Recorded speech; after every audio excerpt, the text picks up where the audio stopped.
Ya, seguimos entonces con la clase de solución de circuitos de primer orden o circuitos de primer orden en general. Entonces, la clase anterior que acaba de terminar, voy a hacer un pequeñísimo resumen. Vimos que los circuitos de primer orden, que son los circuitos que tienen un solo componente que almacena energía, como un capacitor o inductor, entonces primer orden, un L o un C, que es lo mismo que una condición inicial. ¿Sí?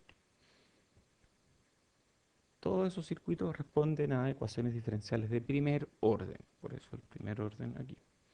Y esas ecuaciones diferenciales de primer orden, en general las ecuaciones diferenciales, pero en particular las de primer orden, tienen dos tipos de respuesta: respuesta transiente y respuesta estacionaria, ¿cierto? Y para calcular la respuesta, nosotros tenemos que calcular la respuesta natural u homogénea del sistema, que es la respuesta a entrada cero, y la respuesta particular del sistema, que es la respuesta a estado cero o condición inicial cero. Y la suma de las dos nos da la respuesta completa de x de t. Resolver ecuaciones diferenciales no es difícil, hay métodos para hacerlo, hay técnicas, hay cursos, y en general las ecuaciones diferenciales lineales de primer orden son las más fáciles de resolver. Hay técnicas y este curso asume que ustedes ya saben ecuaciones diferenciales, así que no nos vamos a meter con la parte de la solución de las ecuaciones diferenciales. Sin embargo, dado que en este curso es tan común, en las aplicaciones de este curso, tener circuitos que responden a estímulos en escalón, por ejemplo, una fuente de voltaje, cuyo voltaje sufre un escalón en algún momento. No tiene que ser de cero a un valor final, puede ser en cualquier rango y puede ser de hecho una superposición de escalones, eh, como vamos a ver después. Entonces, o puede ser un switch, por ejemplo, un switch de este estilo. Y al cerrarse o al abrirse cambia la condición sobre el circuito como una especie de escalón. Cuando eso ocurre, la respuesta es de un tipo, la respuesta de un circuito de primer orden es de un tipo súper conocido. Cuando la entrada es sinusoidal, la respuesta también es de otro tipo súper conocido. Esta la vamos a ver después con más detalle. Hoy día vamos a ver con más detalle en escalón en particular, que es lo que estuvimos viendo en la clase anterior. Cuando la respuesta es de algún tipo de escalón, para encontrar la respuesta pueden resolver la ecuación diferencial. Una forma fácil que yo uso normalmente para encontrar la respuesta cuando hay algún tipo de escalón en el circuito es evaluar cómo ocurriría la respuesta en el instante inicial. Entonces, x inicial, ¿cómo la calculo? Bueno, reemplazo los capacitores eh, por un circuito abierto, suponiendo que venía desde hace mucho tiempo eh, con una condición ya establecida. Entonces así calculo lo que ocurre como condición inicial. Asumo capacitor en circuito abierto con la condición inicial de voltaje o de switch. Luego calculo la condición final, por ejemplo, asumiendo que los capacitores son circuitos abiertos al final de los tiempos, después de que hubo un escalón. En el momento de la transición, yo asumo que los capacitores son cortocircuitos y eso a veces me puede servir para encontrar la condición inicial también. O sea, aquí el capacitor es un circuito abierto, aquí es un cortocircuito y en T igual a infinito es otro circuito abierto. Luego calculo la constante de tiempo del circuito, y la constante de tiempo en el caso de un circuito con capacitores es RC, tau igual RC, donde R es la resistencia total vista por el capacitor. Y luego 1, la respuesta inicial, o el estado inicial y el estado final, mediante E a la menos T partido por tau, donde este es tau. Y con eso resuelvo la gran mayoría de este tipo de ejercicios, llegando siempre a la respuesta correcta. Ya, eso fue lo que vimos. Aquí vamos a hacer otro ejemplo, calcular BC para T mayor que 0. Entonces aquí me piden la forma de onda del voltaje, ¿cierto? Y en T igual 0 yo cortocircuito estos dos nodos. En T igual 0 menos, después de que pasó mucho tiempo con este switch abierto, si este switch estaba abierto, toda esta parte del circuito no va, entonces el circuito queda así. Después de haber pasado mucho tiempo abierto, el capacitor actúa como un circuito abierto, que es lo que dije aquí para calcular el valor inicial. Entonces, el voltaje que está ahí es el voltaje como si no existiera el capacitor. Y ese voltaje en este circuito es voltaje del capacitor en T igual a 0, que es 0 menos, es igual a 0. Muy bien.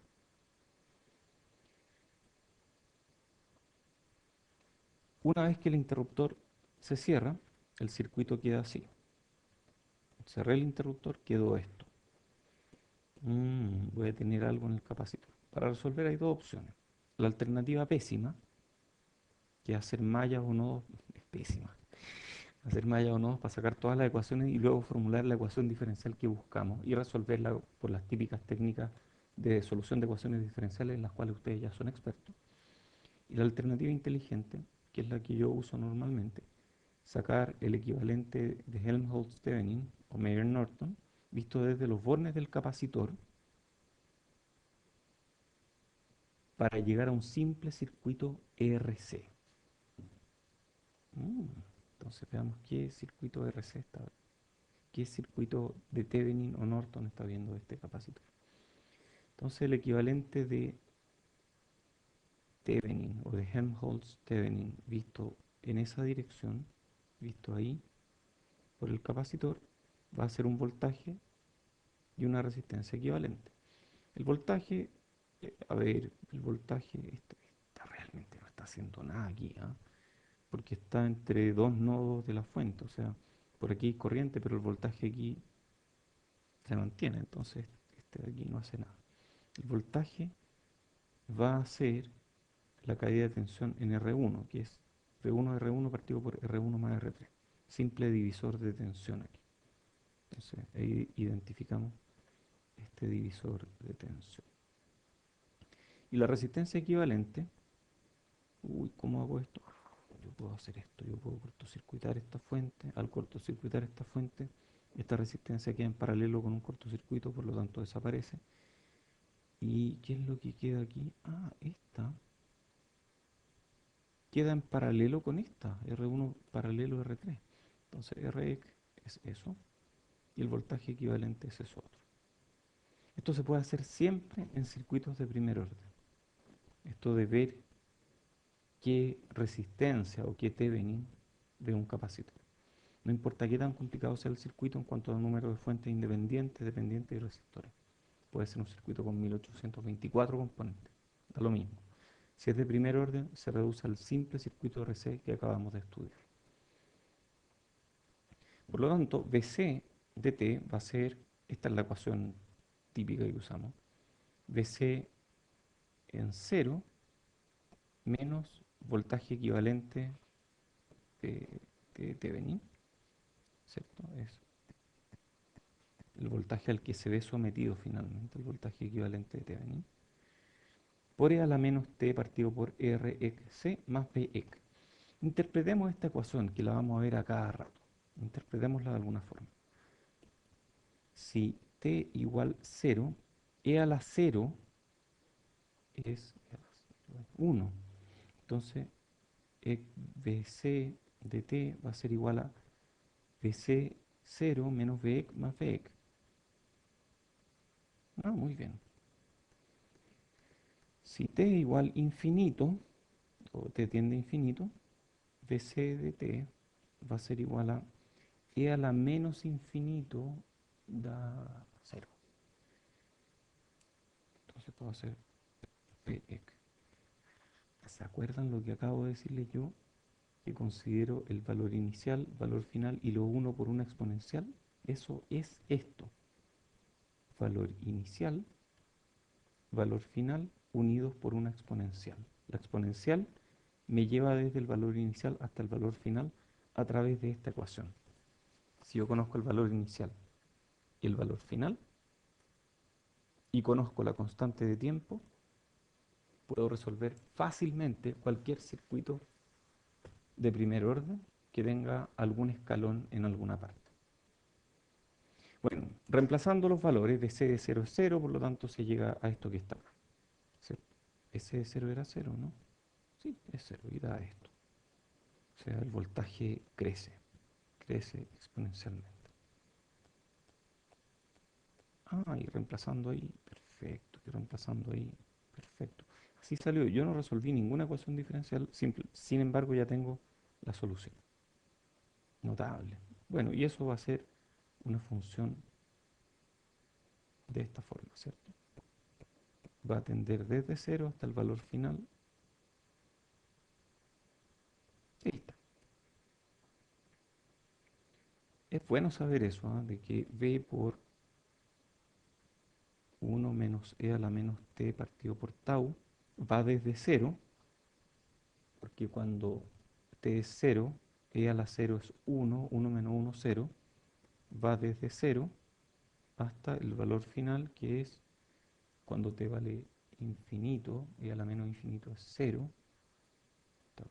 Entonces, esta forma va desde 0 a b mediante una exponencial. Y esto es una forma particular de esta ecuación. Otro ejemplo. Uy, se complicó la cosa. Me piqué.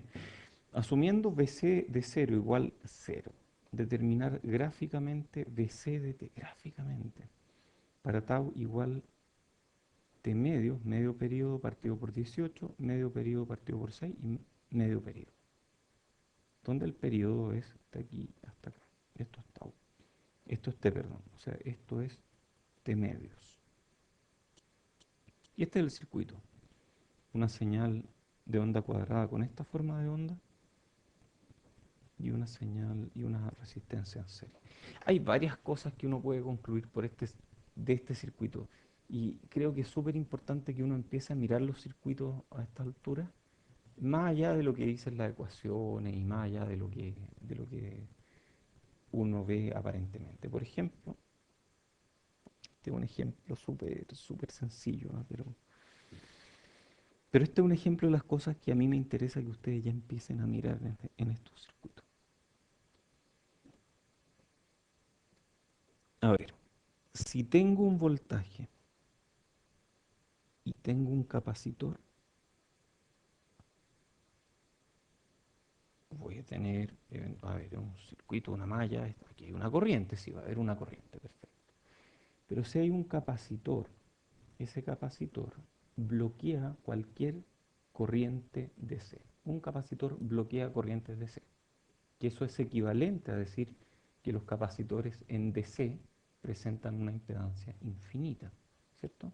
La impedancia, el módulo era 1 partido por omega, ¿cierto? Después vamos a ver esa fórmula con mayor cuidado.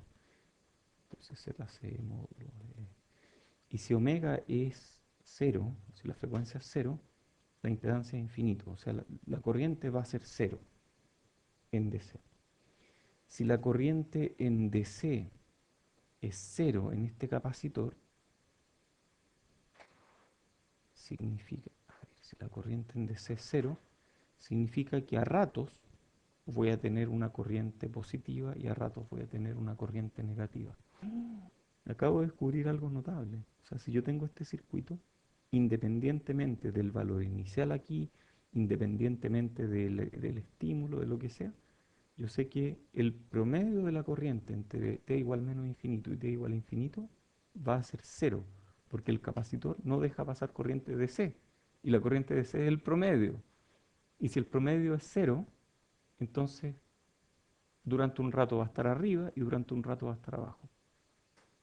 Y esa es una conclusión a la que llego mirando el circuito sin haber tirado ninguna ecuación explícita. Bueno, esta, pero esa en realidad es para reafirmar un asunto, y es que los capacitores en DC actúan como circuitos abiertos. Y eso grábenselo en la cabeza, es demasiado importante. Un capacitor en DC es un circuito abierto, así como un inductor en DC es un cortocircuito. Ya. Yo les dije que eso era importante, está siendo importante. Ya. El voltaje va a ser algo así. Podríamos haberlo desplazado a cualquier parte, da lo mismo, pero lo pusimos en torno a cero. La resolución en este problema es igual para los tres casos propuestos. Para el caso de tau, igual este valor y este valor. Entonces, esto de aquí es como un escalón. Y esto de aquí es como un escalón negativo. Y esto de aquí es como un escalón positivo. Y así, son puros escalones, uno detrás de otro. BC de t, aplicando la ecuación que ya habíamos visto antes, que es esta misma, es BC en 0 menos B por E a la menos t partido por tau más B. Entonces, esta es la ecuación que dijimos que en t igual 0, E a la 0 es 1,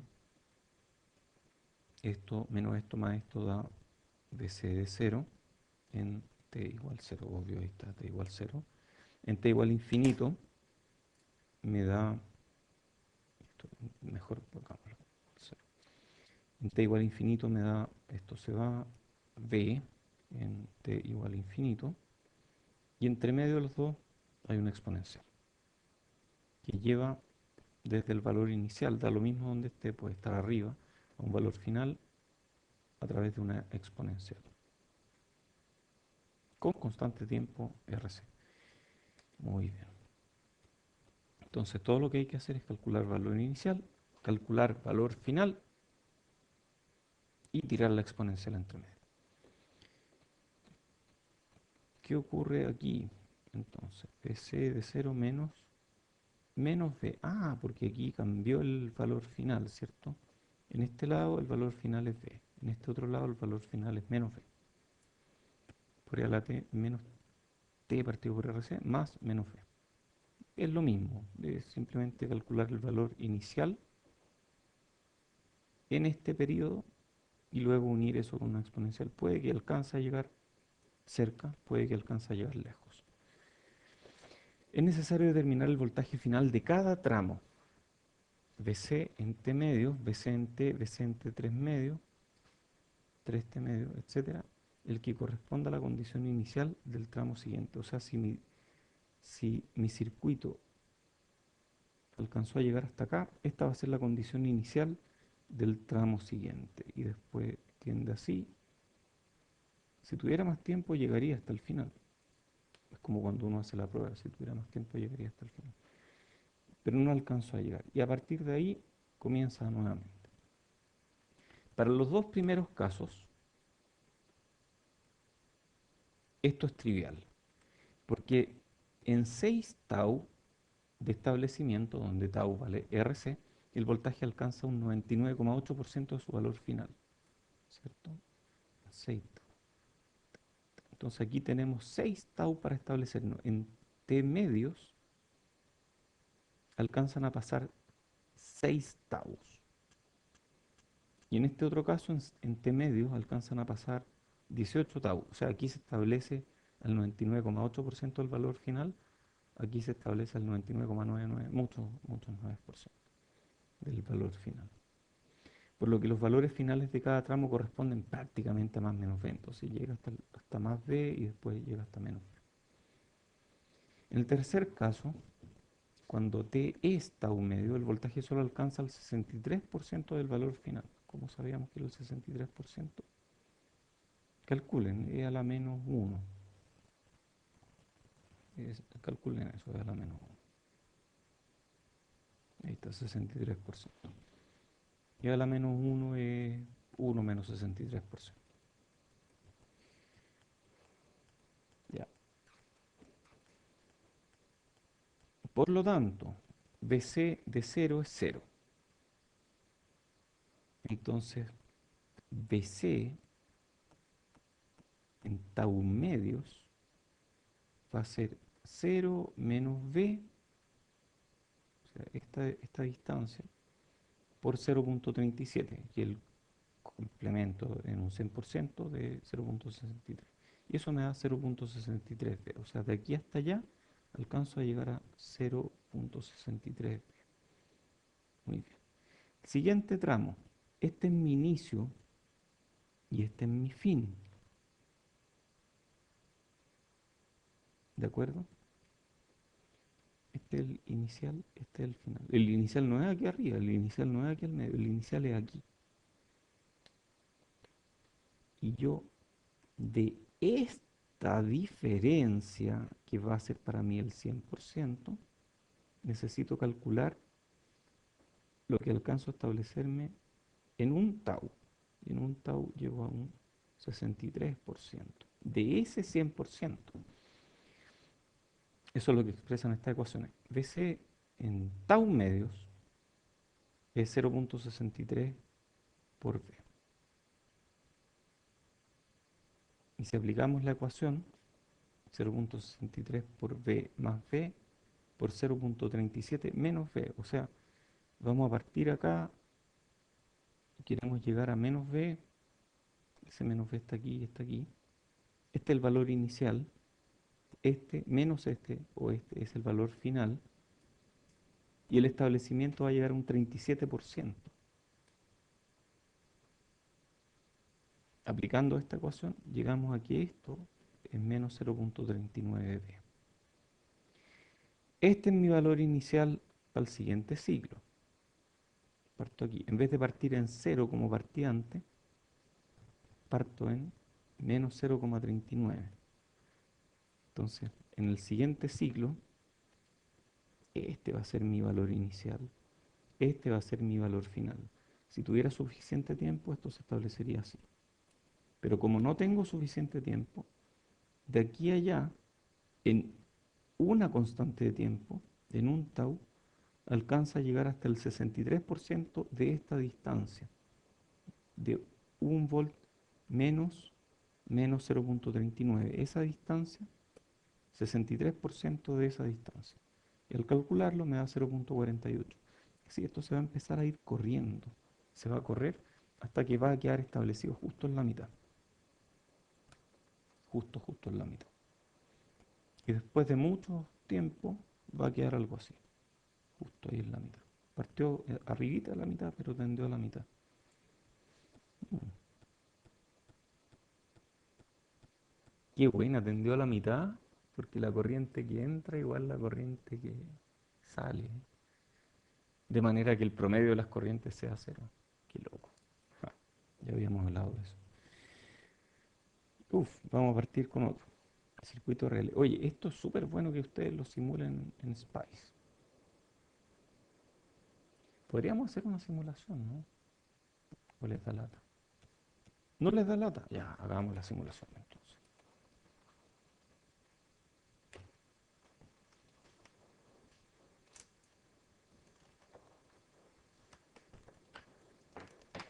Hagamos la simulación. Un poco complicado, porque muchos cables. Ya. Spice.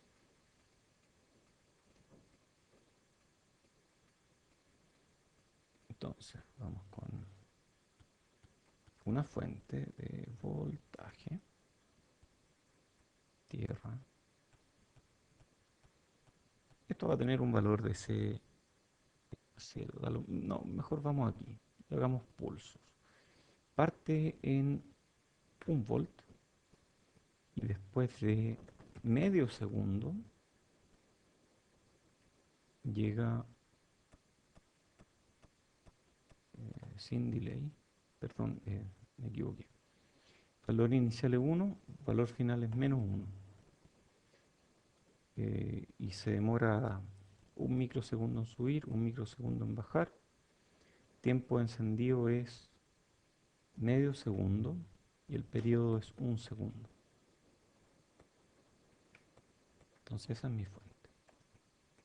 Simulemos, si el periodo es 1 segundo, simulemos 10 periodos.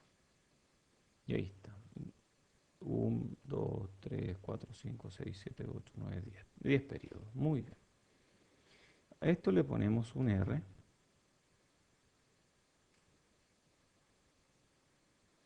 Vamos a hacer diferentes constantes de tiempo. Y vamos a ponerle una capacitancia. ¿De acuerdo? Vamos a hacer un R de 1. Por lo tanto, si la constante de tiempo es RC, C va a ser tau, la constante de tiempo. Entonces voy a escribir un parámetro, tau igual 1 segundo. O mejor partamos con un tau más chiquitito, un milisegundo. Se va a establecer súper rápido que ni lo vamos a ver. Miremos la salida. Ahí está la salida. Yo veo una onda cuadrada, pero si nos acercamos harto, hay una exponencial. Y tau dijimos que era 1 milisegundo, entonces en 1 milisegundo debería llegar al 63% del valor final, ¿cierto? 63% del valor final, que son 2 volts, de menos 1 a 1 hay 2 volts. 2 por 63% es 1,26 volts. Menos 1 deberíamos llegar a 0,26. O sea, aquí en 0,26 volts, cuando este cursor 2 está en 0,26 volts, aquí está 0,26 volts, deberíamos tener una constante de tiempo, que es 1 milisegundo. Sí, más o menos 1 milisegundo. Está bien, está perfecto. Ok. Hagamos la simulación completa. Ahí yo no alcancé a ver mucho porque la constante de tiempo era muy, muy chica. Pero ahora hagamos que la constante de tiempo sea 10 milisegundos. Ahí se empezó a ver la exponencial. Es la misma exponencial, solo que ocurre más rápido porque tiene una constante de tiempo, perdón, ocurre más lento, tiene una constante de tiempo más lento. Y si pongo tau igual 100 milisegundos, ahí se echó a perder harto, ¿cierto? O no, dependiendo cómo lo miremos. Pongámosle 30 milisegundos. Ahí está, 30 milisegundos. Nosotros podríamos jugar también, ¿cierto? Poner varios tau. Entonces vamos a hacer un punto step. Param tau list. Vamos a hacer que sea 1 milisegundo o 10 milisegundos, 30 milisegundos, 100 milisegundos, 1 segundo y dejémoslo ahí. Entonces vamos a hacer todos. Y ahí tenemos todas las diferentes formas de onda. Hoy fíjense que esta parte acá arriba y se termina centrando en la mitad, tal como yo les dije que iba a ocurrir, porque la corriente promedio tiene que ser cero. Esto es un circuito que en DC es un circuito abierto, por lo tanto la corriente promedio tiene que ser cero. Y si yo logro graficar la corriente promedio,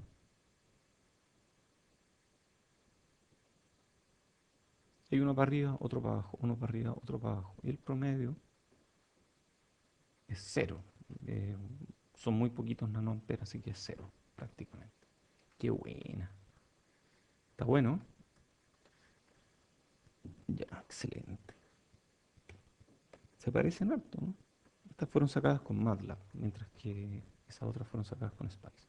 Y aquí vemos que t igual, que tau es t medios, este otro tau es t medios sexto, y este otro tau es t medios partido por 18. Ahí se establece rápidamente, ¿cierto?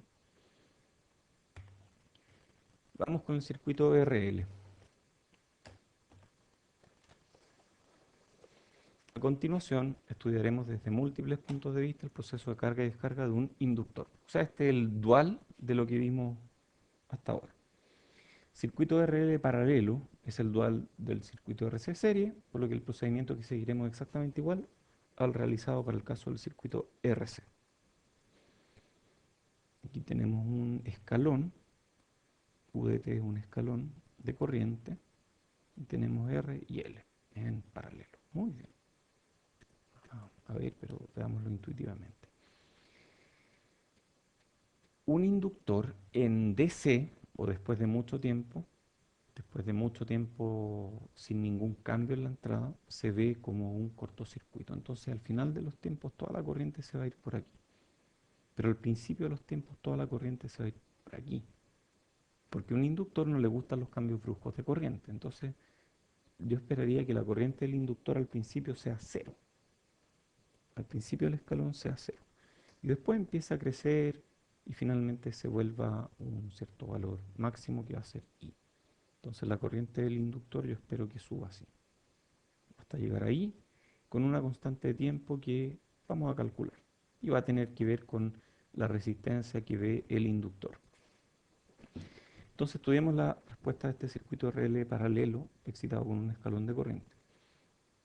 Aplicando ecuación diferencial, I es VL de T partido por R más IL de T. Eso es simplemente aplicando nodos aquí. Esa corriente I es la corriente aquí, VL partido por R, más SIL, que no sabemos cuánto es. Ah, pero IL y VL están relacionados en el inductor a través de esta ecuación, que es la ecuación del inductor. Por lo tanto, tenemos nuestra ecuación diferencial. Derivada de algo más algo por otra cosa. Ah, este debe ser tau. Ah, cachai el tiro, ese tau. Igual G de t es el G de t que habíamos dicho, que en este caso es un escalón, ¿cierto? Excelente. Calculemos la respuesta natural u homogénea XH de t. Y esa respuesta es simplemente la respuesta cuando la entrada es cero. Derivada más esto mismo es cero, pasamos este para allá, luego pasamos este para abajo, este para arriba, integramos al lado y lado y llegamos a mismo procedimiento que antes. La respuesta homogénea de la corriente es K por E a la menos T partido por LR. L partido por R, donde L partido por R es la constante de tiempo. Calculemos la respuesta forzada. La respuesta forzada es algún alfa por la entrada más algún beta por la derivada de la entrada. Ah, pero un momento, después de mucho tiempo la derivada de la entrada es cero, etcétera. Entonces podemos llegar a que gamma es alfa i, porque este es cero, ¿cierto? Eh, derivada es cero, si la derivada de la entrada es cero. Entonces determinemos gamma y L particular de t es gamma, derivada de la corriente más 1 partido por L partido por R por la corriente. O sea, eh, estamos metiendo la solución particular en la ecuación diferencial, que es hacer esto mismo, ¿cierto? Ahí estamos metiendo la solución particular en la ecuación diferencial y lo igualamos a la excitación. Y de aquí sale que efectivamente esta derivada es cero, por lo tanto de aquí sale que gamma es I. I particular es I, por lo tanto gamma es I. Teniendo eso, determinamos K. Reemplazamos la respuesta homogénea aquí y teniendo la particular ya definida, el único término que nos falta es K y resolviendo encontramos K. Llegamos a que K es IL evaluada en 0 menos I. Por lo tanto, tiene la misma forma que la del capacitor. IL de T es IL en 0 menos I por E a la menos T partido por L partido por R más I. ¿Qué pasa en T igual a 0? En T igual a 0, E elevado a 0 es 1. Por lo tanto, esto IL 0 menos I más I. Esto es y L en cero. En t igual 0 tengo IL de 0. En t igual infinito, y a la menos infinito es 0, en t igual infinito tengo I. Entonces la corriente va desde el valor inicial IL en 0 hasta el valor final que es I. Entonces yo necesito la corriente inicial que había aquí. Perfecto. Esta es la ecuación que vamos a usar un montón. Aquí está copiada convenientemente nuevamente. Vemos que la corriente crece desde 0 hasta el valor máximo. Esto está normalizado, este gráfico está normalizado a la corriente máxima. Y está normalizado en el tiempo también. O sea, las unidades de tiempo son número de constantes de tiempo al final, ¿cierto? Número de constantes de tiempo de establecimiento. O sea, cuando t vale tau, esto vale 1. Cuando t vale 2 tau, esto vale 2, lo cual significa que estoy establecido a dos constantes de tiempo. Cuando t vale 8 tau, 8 tau, tau se van, este gráfico está en 8 ahí. Estoy casi establecido. Muy bien. Esta es la misma que ya sabían de antes. 63%, 86,5%. Ustedes pueden calcular esto, ¿no? Ya, calculémoslo. ¿Cómo se calcula eso? Ah, parece que hay que ir a la calculadora. Yo uso Scilab como calculadora. Yo les recomiendo mucho que usen Octave. Entonces voy aquí. Y todo lo que tengo que hacer es exp de 0. ¿Cuánto es exp de 0? Es elevado a 0 es 1. Entonces yo quiero 1 menos exp de 0. 1 menos exp de 1. Después de una constante de tiempo, no, algo hice mal, ¿cierto? Sí, eso fue lo que hice mal. Ahí sí. Ahí está el 0,63. Si pongo 2, tengo 0,86. Si pongo 3, tengo 0,95. Si pongo 4, perfecto. Tengo 0,98. O sea, ahí ya tengo 63, 86, 95, 98. Muy bien. Muy bien, ya lo calculamos.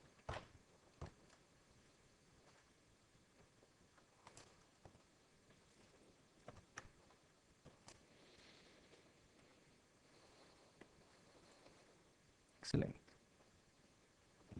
Veamos qué ocurre con el voltaje. Yo sé que el voltaje en un inductor es L por la derivada de la corriente. Ah, y la corriente ya la calculamos. Entonces, y esto es además, en esta misma ecuación, R por I menos IL de 0 por E a la menos T partido por L partido por R. Reemplazando este valor que está aquí. Y con eso, llegamos a que el voltaje va a decrecer. Claro, pues, después de un rato el inductor se comporta como un cortocircuito. Y los cortocircuitos tienen voltaje cero. Todo es consistente, todo calza. Algunas observaciones. En un comienzo, t igual 0 más, la corriente de entrada del circuito cambia bruscamente. Pero un inductor se opone a los cambios de corriente. O sea, esta va a cambiar en escalón. Pero este no va a cambiar en nada. Porque el inductor se opone a los cambios bruscos de corriente. Por lo tanto, su corriente en T0 menos y en T0 más es exactamente igual. Entonces, en T igual 0 más, el circuito se ve así. La fuente de corriente, la resistencia y el inductor en realidad es una fuente de corriente con una corriente fija que es la misma que tenía en 0 menos y que tiene en 0 más. Esa es la condición inicial en punto cero. Igual que con el capacitor. O sea, el inductor se comporta como un circuito abierto con una cierta corriente. Qué raro eso. Es raro. A medida que se carga el inductor, disminuye la corriente a través de R y por lo tanto el voltaje de L. Finalmente, en T igual varios tau, infinito, la señal de entrada se ve prácticamente como una señal DC. no varía. Por lo tanto, el inductor, si es que la señal de entrada no varía, se ve como un cortocircuito y no circula corriente por L, porque toda la corriente prefiere irse por el inductor, porque le ofrece una resistencia menor. Entonces la corriente se va por aquí y el voltaje del inductor es cero, cortocircuito. El inductor, después de mucho tiempo, t igual a infinito, se ve como un cortocircuito. Y los cortocircuitos tienen voltaje cero, corriente máxima. ¿Cuál es la corriente máxima? Esta. Esa es la que puede circular por ahí. Muy bien. ¿Qué pasa con la potencia entregada? Ya se imaginan. Asumiendo que I sub L fuera cero, I sub L en cero fuera cero, la energía entregada por la corriente va a estar dada por la integral de la potencia, nos da LI cuadrado. Háganlo, van a llegar a este resultado. Y la energía que absorbe el inductor va a ser LI cuadrado medios, que es la ecuación típica de energía de un inductor. ¿Qué ocurre con la mitad? Con la otra mitad de la energía. Y la otra mitad efectivamente se disipa a través del resistor. La energía es disipada por el resistor incluso si la resistencia del resistor fuera infinita. ¡Wow! Si R es infinito, en T igual 0 más tendríamos esta situación. Esa corriente, ¡pum!, va a tratar de pasar por ahí. Teóricamente habría una diferencia potencial infinita. O sea, si yo trato de cambiar la corriente de un inductor de manera rápida, produzco un voltaje infinito.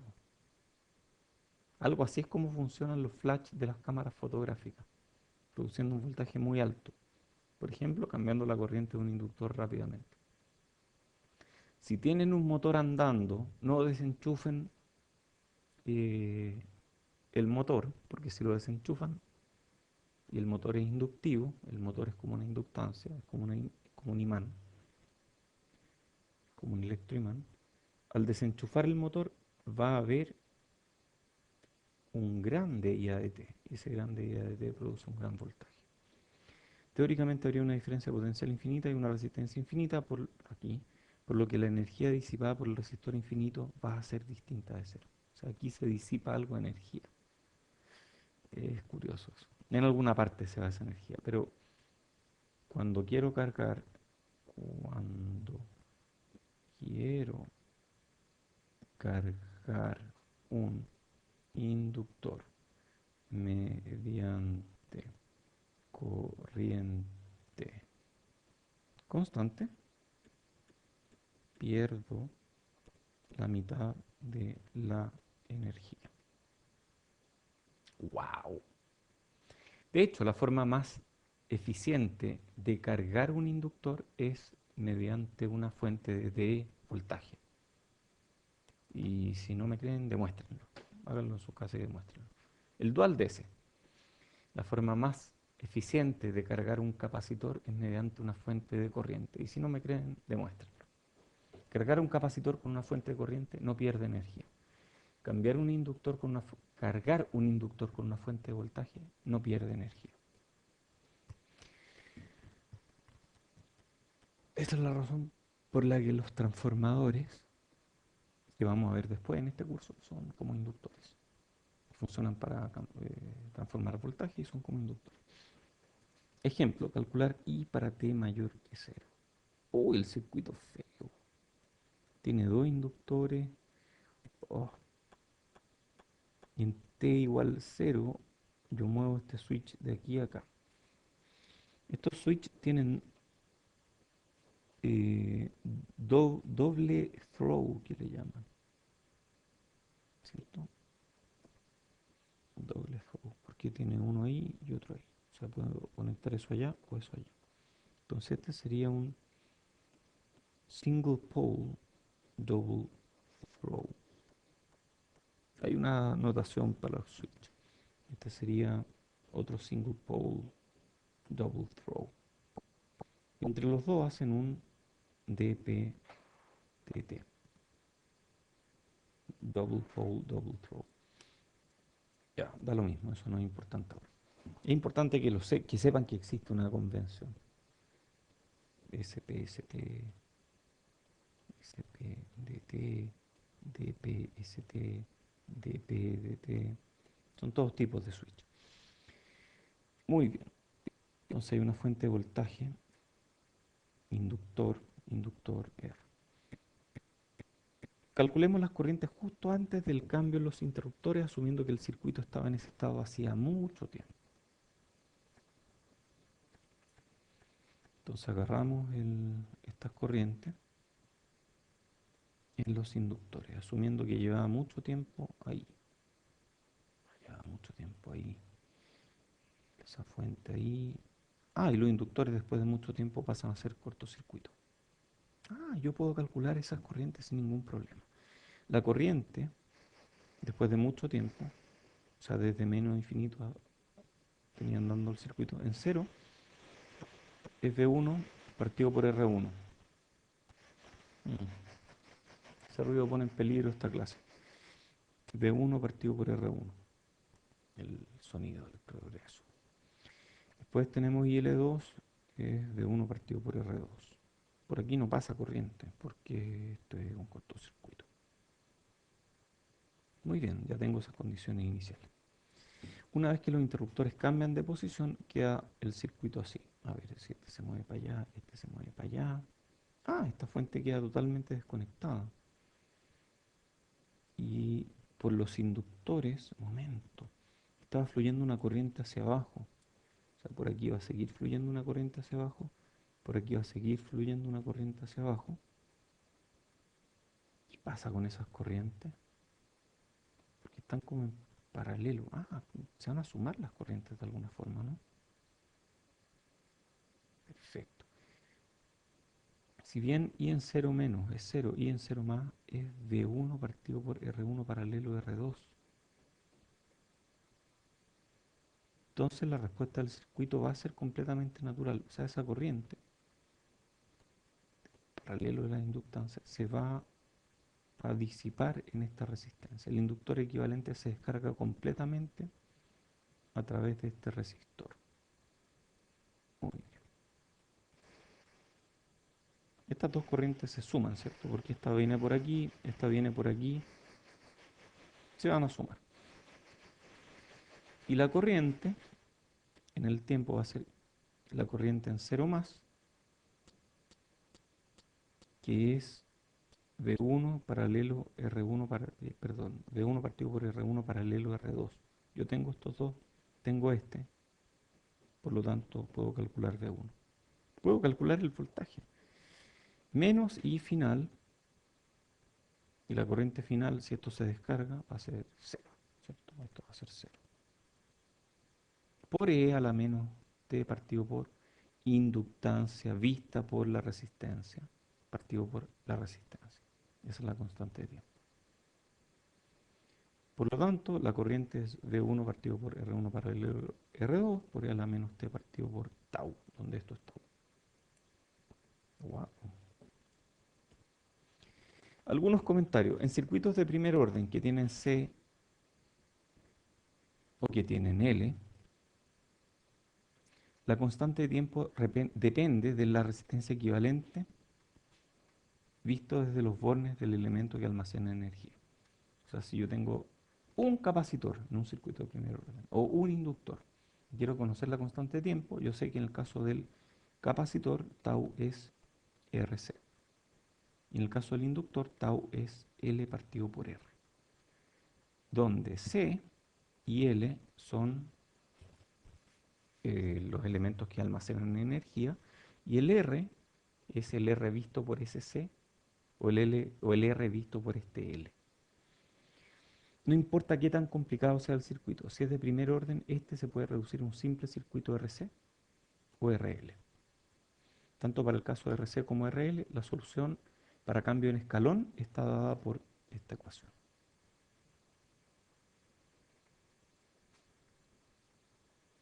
X en 0 menos X en infinito por E a la menos T partido por tau más X en infinito. X en 0, en T igual 0 va a ser X en 0, en T igual infinito va a ser X en infinito. Y ambos están unidos por un E a la menos T partido por tau, donde tau es la constante de tiempo de la red RC o RL. Vamos a pasar a otro tema ahora. Régimen sinusoidal permanente. Entonces ya terminamos con entradas en escalón. Y ahora vamos a ver entradas sinusoidales. Como veremos más adelante, cuando veamos este tema con más detalle, toda señal puede ser construida como una superposición de fuentes sinusoidales de distinta frecuencia, amplitud y fase. Por este motivo es importante estudiar el comportamiento de circuitos excitados con fuentes puramente sinusoidales. O sea, si yo tengo cualquier señal, por muy fea que se vea, yo puedo descomponerla en sus frecuencias fundamentales. Esto es magnitud, esto es frecuencia, diferentes frecuencias. Entonces, si yo sé lo que ocurre con esta frecuencia, sé lo que ocurre con esta frecuencia, sé lo que ocurre con esta frecuencia, y el circuito es lineal, yo puedo superponer la respuesta y tener lo que ocurre con todas las frecuencias. Ese es el motivo por el cual estudiamos respuestas sinusoidales. Entonces veamos qué es lo que ocurre cuando excitamos un circuito de primer orden que tiene una fuente sinusoidal del tipo A seno de omega t. Podría ser omega. Puede ser un circuito RC, un circuito RL con una fuente de corriente. Y yo puedo plantear la ecuación diferencial, que es igual a la antes, pero en este caso la excitación es sinusoidal. La respuesta homogénea o natural va a ser la misma que antes. K por L menos T partido por tau. Perfecto. Acá lo encontramos después. La respuesta particular o forzada va a ser una combinación lineal entre la entrada y la derivada de la entrada. O sea, va a ser alfa por la entrada más beta por la derivada de la entrada, donde alfa y beta son constantes que hay que encontrar. Ah, pero yo sé que la derivada del seno del coseno, entonces esto va a ser algún gamma por algún delta, perdón, algún gamma por seno más algún delta por coseno, donde gamma y delta hay que determinarlo, ¿cierto? Si tratamos de determinarlo a partir de la ecuación, llegamos a lo siguiente. Gamma es este factor, delta es este otro factor. Y de aquí, esto se puede calcular a partir de la ecuación, de aquí sale que la solución particular de la ecuación diferencial para una entrada sinusoidal en un circuito de primer orden es un factor de atenuación, siempre atenuación, ¿es siempre atenuación o no? Sí, porque esto es 1 más algo, algo positivo, o 0 a lo más. Entonces esto siempre va a ser mayor o igual a 1 en el mejor de los casos. Entonces A partido por algo mayor es menor que A. Entonces esto es una atenuación por seno de omega t más algún desfase. Esto es un desfase. A esto se le llama magnitud y a esto se le llama fase.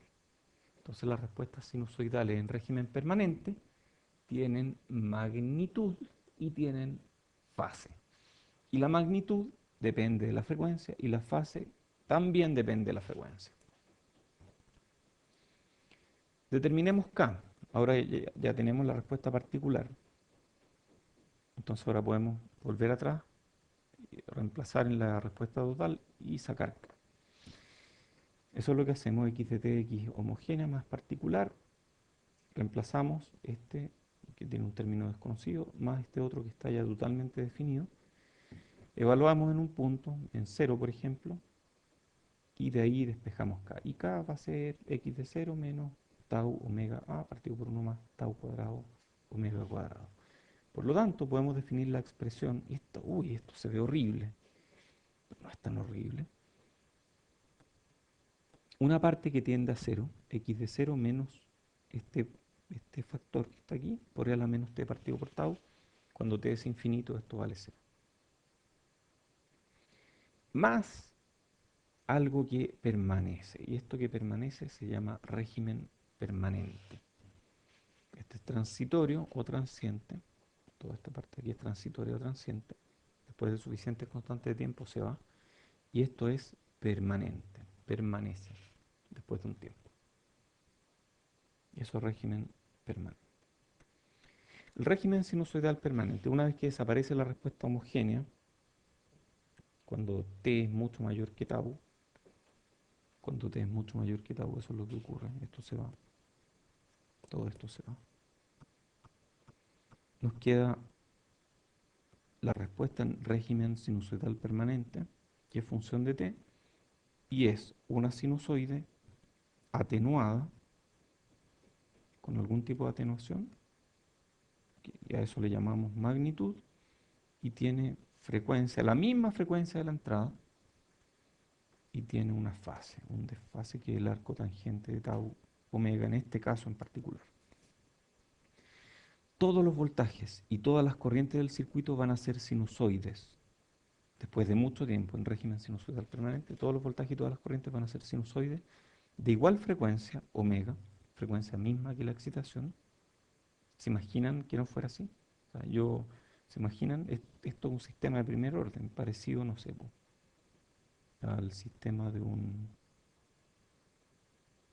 bueno, este es de segundo orden, pero no importa, de un amortiguador de un auto. ¿Se imaginan que yo me pongo a saltar arriba del amortiguador y el auto se empieza a mover para arriba y para abajo con una frecuencia distinta a la que yo estoy ejerciendo sobre el auto? Sí, es como imposible. En circuitos pasa lo mismo. Si pongo una excitación con un cierto omega, todas las respuestas, todos los voltajes, todas las corrientes van a tener el mismo omega, porque el circuito es lineal. Si el circuito es lineal, no aparecen nuevas frecuencias. Si el circuito es no lineal, la cosa cambia. Entonces todos los voltajes y todas las corrientes son sinusoidales de igual frecuencia angular omega, cuya amplitud y desfase dependen de la frecuencia de excitación.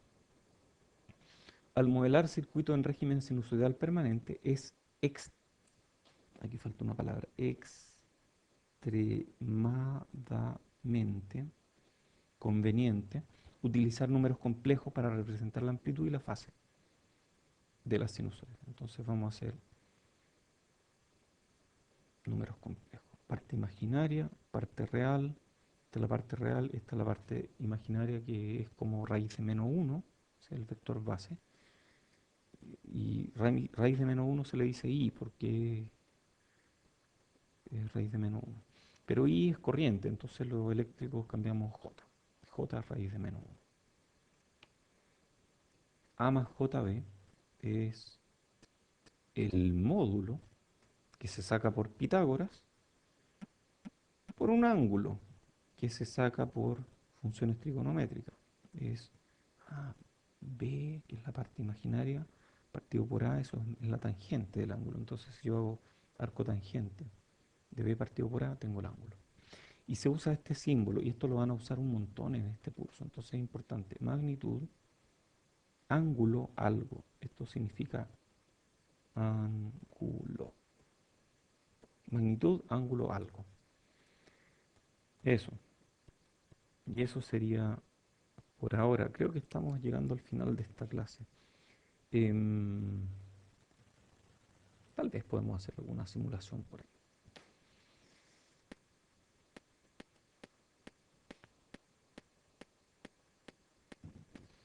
Ya, seguimos con circuitos de segundo orden. Lo de las simulaciones voy a dejarlo para otra clase, yo creo.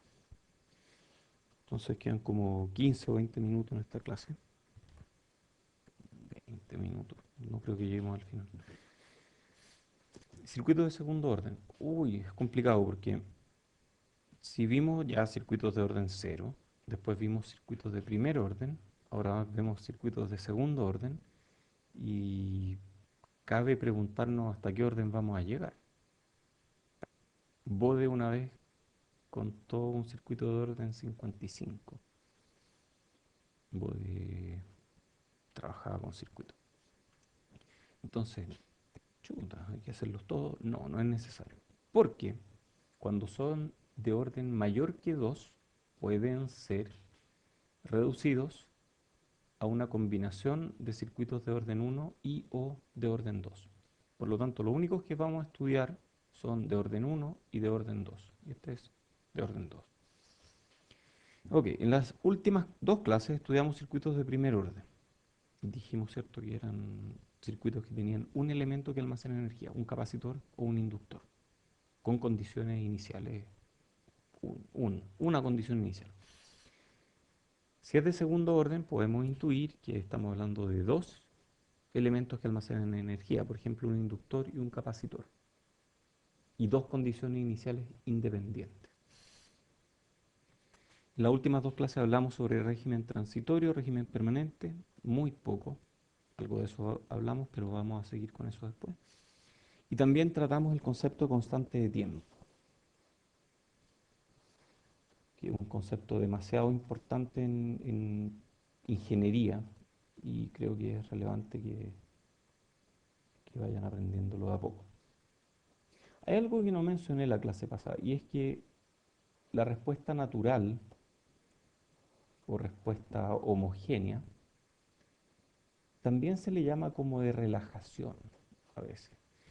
Y eso es relevante porque a veces hay circuitos que se dice que funcionan por relajación.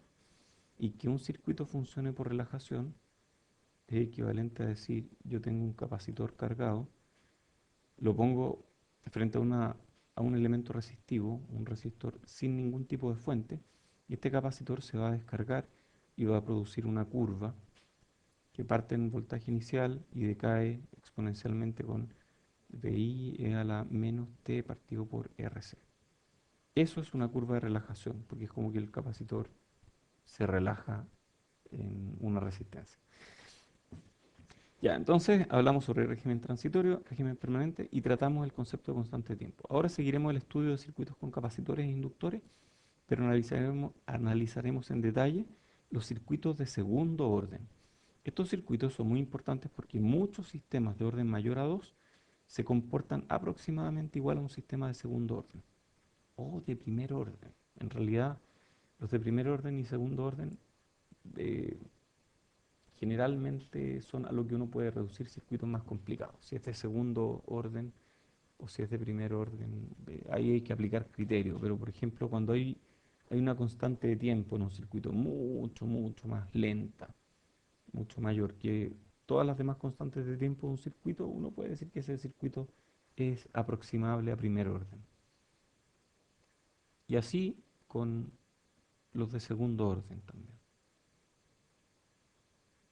Muy bien. Además, cualquier sistema de cualquier orden puede ser descompuesto en una conexión de sistemas de primer orden y o sistemas de segundo. Y eso es importante.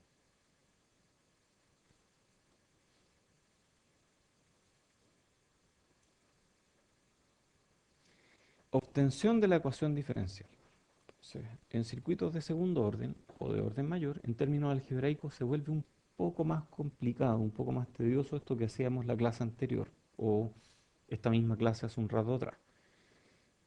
Quiere encontrar la ecuación diferencial a partir de leyes circuitales.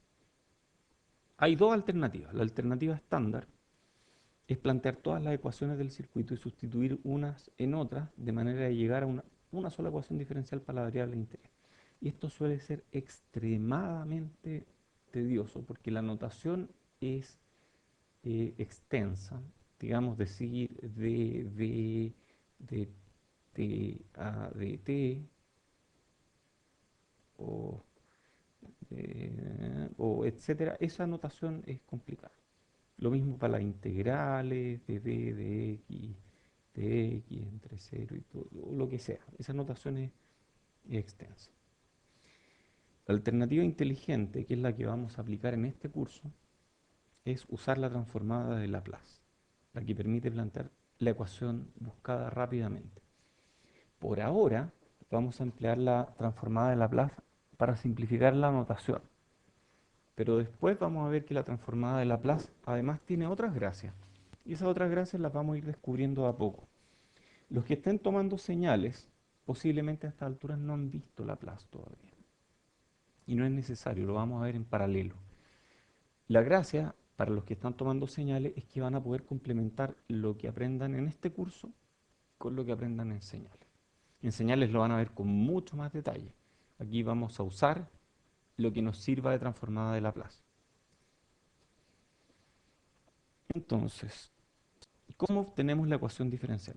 Recordemos cómo se define la transformada de Laplace. La transformada de Laplace, esto tienen que haberlo visto en ecuaciones diferenciales también. Este es el símbolo de transformada de Laplace y el argumento es una función. Oh, entonces se aplican transformadas de Laplace a funciones del tiempo y el resultado es una función en otro dominio que no es el tiempo, es en un dominio S. Y S es una variable compleja.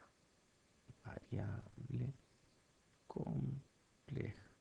El tiempo es unidimensional, el tiempo es un escalar, en cambio S es una variable compleja. Y la transformada de la función f de t es la integral entre menos infinito e infinito de f de t por e a la menos st de t, donde S es esta variable compleja. Por ahora no ahondaremos en las mil y una cosas excesivamente importantes que hay que decir sobre esta transformada, sino que simplemente la usaremos como una herramienta para facilitar el álgebra en circuitos con capacitores e inductores. La vamos a usar de manera relativamente laxa. Esta transformada tiene una propiedad en particular que hace más fácil la aplicación del operador derivado. La derivada temporal de una función del tiempo tiene una transformada de Laplace, que hacemos Laplace para allá o Laplace a la menos 1 para el otro lado, tiene una transformada de Laplace igual a S por la transformada de Laplace de la función. O sea, es como que el dA de t en el tiempo pasa a ser S en Laplace. S, que es la variable compleja de las funciones en el dominio de Laplace. Y de la misma forma, la integral de f de t en el dominio del tiempo se convierte en 1 partido por s por f de s. Entonces, una forma de resolver ecuaciones diferenciales, o de plantear más bien la ecuación diferencial, es hacerlo todo en el dominio de Laplace y luego devolvernos al tiempo. Y eso simplifica un poco la notación. Entonces, derivar o integrar f de t con respecto al tiempo es equivalente a multiplicar o dividir la transformada de Laplace por s. En la práctica, esto nos permite reemplazar todos los dA de t por d cuadrado a dt cuadrado, perdón, esto nos permite reemplazar todos los dA de t por s, o de d cuadrado a dt cuadrado por s cuadrado, etc. Y todas las integrales por 1 partido por s, despejar la variable de interés, incluso eh, resolver lo que podamos resolver, y de ahí devolvernos al dominio del tiempo para obtener la ecuación diferencial que estamos buscando. En estricto rigor, la derivada enésima de una función temporal, luego de pasarla por transformada de Laplace, no es únicamente este término, s a la n por f de s, sino que está seguido de un montón de otros términos. ¿De acuerdo? Si es que nosotros hacemos em, condiciones iniciales nulas, condición inicial nula y todas las condiciones iniciales nulas, entonces esto vale. La transformada de Laplace de una derivada temporal de una función es s por la función transformada de Laplace evaluada en s, solo si las condiciones iniciales son nulas. Entonces, como en cualquier ecuación diferencial, uno puede resolver el sistema arrastrando todas las condiciones iniciales hasta el final, ¿cierto? Y esto es equivalente a aplicar la propiedad de la derivada de Laplace, incluyendo condiciones, esta propiedad, incluyendo condiciones iniciales de inmediato, o simplemente introducir las condiciones iniciales todas hasta el final. Y eso es lo que probablemente vamos a hacer en la práctica. Eso es equivalente a olvidarnos de estos términos y al final contar el efecto de esos términos. Ejemplo, obtener la ecuación diferencial. No dice resuelva, dice obtenga la ecuación diferencial para BC de t utilizando transformada de Laplace. Entonces aquí tengo Bin de t, Bl de t, R y C. Y yo puedo ponerme a plantear ecuaciones diferenciales para cada uno de estos elementos. Yo sé que Bl de t es L por dIA de t. Si lo llevo a Laplace, VL de S es SS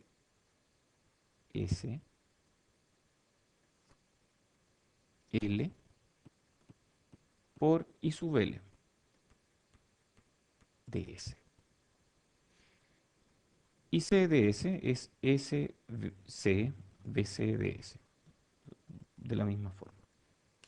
Y esto que está acá, V igual a algo por I, se parece mucho a la ley de Ohm, ¿no? Terrible, mucho, muy parecido. Entonces esto que está acá es una especie de resistencia. Ya hablamos de impedancia, ¿cierto? Entonces tal vez podemos hacer algo con esto, ¿no? Tal vez podemos, en vez de plantear derivadas e integrales para estos elementos, quizás podemos plantear la impedancia en función de S, ¿o no? Eso es lo que vamos a hacer. En el dominio de Laplace, solo en el dominio de Laplace, tanto capacitores como inductores se pueden tratar como resistores en términos algebraicos.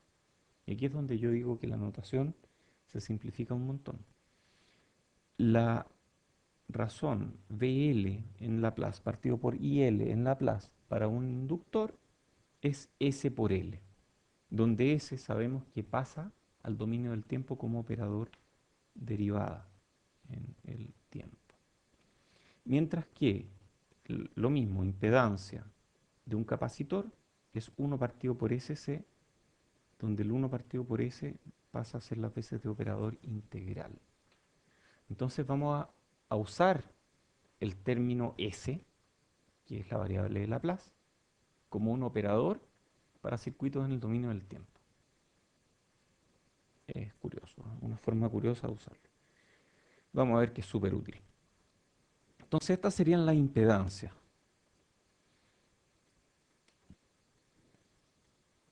Esto que está acá es la impedancia de un inductor en esta notación. Y esta es la impedancia de un capacitor en esta notación. Entonces de ahora en adelante vamos a tratarlos así, tal cual. La inductancia L con impedancia SL, donde S es la variable de Laplace y si la llevamos al tiempo significa derivada.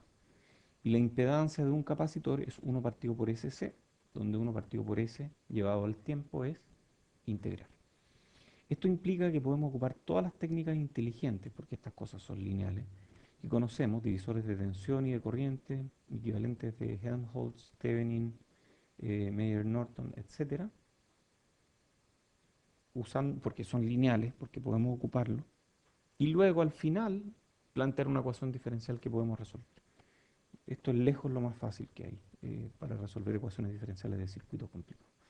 Entonces, vamos a hacerlo. Por divisor de voltaje, DC de S, lo estamos haciendo en el dominio S. Pasamos a Laplace, no lo estamos haciendo en el tiempo. DC de S es, pero es un divisor de tensión, ¿no es cierto? Es un divisor de tensión entre esto y esto, donde esto ya no son resistencias, son impedancias, ¿cierto?